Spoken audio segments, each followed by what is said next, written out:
Princess Bride, which everybody went crazy well, for. all the women on the set are just like, we're all dying over here. And from Robin Hood Men in Tights, he's now a regular guest star on USA's hit show, Psych. Come on, put your hands together. Cary Elwes is here. Welcome. It's like growing up and meeting Prince Charming himself. I mean, I remember the first time I saw you on the screen, I just went, it was one of those things. Did we save some eggs Benedict casserole for him? Something? We should feed this man. Oh, I'm well fed. Thank you. You're very sweet. Okay. Thank you. How is working on this show different? Because, you know, a lot of movies and whatnot. Now you're here, right, anchored on sort of a set. Yeah. How's it different for you? Well, this show was different in that I had so much fun, too much fun almost. You know, I don't think I've laughed as much on any show than this one because they're all just such a bunch of goofballs. And you've seen the show. I mean, yes. And it's like that pretty much on and off camera. So, yeah, sure. Do you do a lot of improv? Is that what throws you? Yeah, Steve Franks, who created the show and directed all the episodes I was in, he's very loose about that. I mean, he's very specific about how he writes the episode and the dialogue and what have you, but after we get the take that's written, he basically tells all the actors, you know, why don't you guys just go and have some fun and do whatever you want. That has to be so rewarding as an actor to do that. I mean, and sometimes the writers are so amazing that you just don't want to leave those words. Right. But it can give you such a great launching pad, I imagine. Oh, I know. I mean, it's very freeing. And of course, you know, you give James Roday an inch, he'll take a mile. And some of these takes last, you know, 10 minutes. It doesn't stop. You know? But yeah, I had so much fun on the show. I mean, they're just such great guys. They really are. Very successful. I mean, season 8 already. Season 8. Incredible. Set up for us. We're gonna see a little okay. bit. Premiere. Well, I play Pierre Despereau, and he is a very cultured art thief. I love the from name. Canada. Let's just start with the name. Yeah, right? Pierre Despereau. I know, and I thought, when Steve Franks called me about it, I said, well, you want me to play a Frenchman? He goes, no. It's just a fake name. It's not even his real name. You're British, but we want to give you a very pretentious French name, and we thought, you know, Pierre Despereau would work. So, yeah, he's an art thief, and he has a wonderful bromance going on with Sean.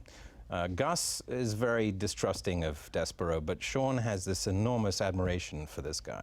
All right. And so he's sort of, Despereau is really kind of like you know, he's kind of like the Moriarty to Sean's Sherlock Holmes, you know? Right. And is that where you got the inspiration from for this character? Basically. And in this setup you're about to see, I enlist them to help me in a robbery, and all hell breaks loose, I think. Yeah. All right, get ready. It's breaking loose. Sorry?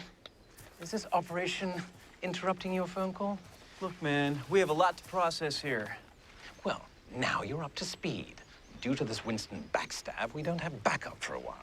What are we supposed to do until they get here? We do the job this way.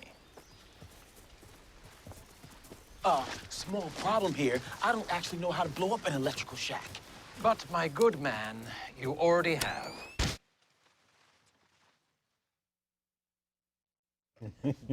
Wow. Did you feel that blast? Because your hair kind of flipped out. Yeah. You were a little too close for comfort, Yeah, weren't you? well, just so you know, no one was injured in that. That was all special effects, so... oh, good. Yeah. Well... It was all green screen, so... Oh, is that how you do it? Because my first DIY project ended like that. You know, it didn't go well. Right. There was no green screen involved, let's say. I want to ask you about Princess Bride, because so many people love this. Yeah. When you read the script, did that jump off the page to you the same way people adore it? You saw that in it, or did it? Yeah, Mark. I knew the book. I was familiar with the book for a while. My stepfather had it in the house, so I read it when I was a kid. And I knew it was, I was a big fan of Bill Goldman's. Obviously, I'd seen all his films, and I began to collect his screenplays later in life. So by the time I got the call for that job, I was very familiar with the work, and, you know, I couldn't believe they wanted me. You know, I was very, very touched and very honored to be a part of it. And I knew it had been around for a long time. I think Truffaut had tried to make it at one point, and John Huston tried to make it, and I think Redford had it at one point. So a lot of people tried to, John Borman had tried to make the picture, but it was very hard to do because it was very hard for the studios to market the film. Was it a comedy? Was it a fantasy? Was it a sci-fi? What was it? You know, was it a romantic? What was it? A rom-com. You know, it had all these elements to it, and they didn't know how to sell it. So the film really didn't do that well theatrically because the marketing department had such difficulty with it. But it actually found its legs in this brand new medium called VHS. When people started renting it and buying it and owning copies. And I still get sent copies to this day. I mean, it's the gift that keeps on giving. I get sent copies. I have VHSs arriving at my office every day for me to sign, and people's old worn-out copies that they've held on to from generation to generation. I mean, it's great. Well, working with the people you did, you talk about Psych and how you have a lot of fun and you laughed. I mean, you worked with Billy Crystal and Carol Kaney and you know, wonderful. Here's all, there they are. There they are. Andre the Giant, And by the Andre way. the Giant. I mean, Yes. how fun was that? You must have laughed a lot. Oh, Andre. Robin. Yeah, there's Robin, Mandy. Yeah, beautiful. there we are. Look, yes, I remember that. Did you do a lot of improv that were Yeah, you know, actually, our lines were pretty set because Bill Goldman had Well, you had don't the wanna mess with screenplay, as I his say. work. Yeah, you don't want to mess with William Goldman. Yes, you don't want to do that. He was there for the first couple of weeks of shooting, and then he took off. But yeah, his words are so. big he is. I know. Look at his hands. You don't even know. Honestly, his hands. One hand was about this wide Wow. and about that tall. I mean, it was just extraordinary. But he was such a gentle giant. I mean, in the true meaning of that phrase, he was just the sweetest guy. And you know, and look, you can see he That could looks cover like you. special effects, that picture. It's ridiculous.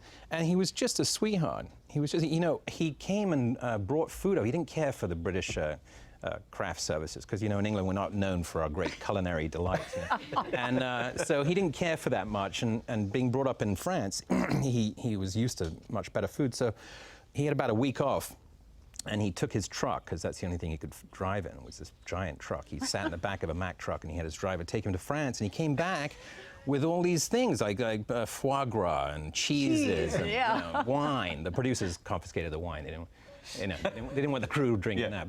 But you know, I mean, everybody loved him to begin with. But after that, he was a hero because we ate the finest, you know, canapes for the rest of the shoot. And you know? who's going to say no to him? Yeah. You know, if he wants to exactly. put out the finest. Yeah, no, he was a sweet. Well, he really we was. don't want you to say no to Psych because you can tune in and catch it on USA. Its premiere is on January 8th, coming This up Wednesday. at 9. Wednesday. Yeah, 8 o'clock Central. And thank you so Thank much you. for It having was me. so Thank you for having me. lovely. It was very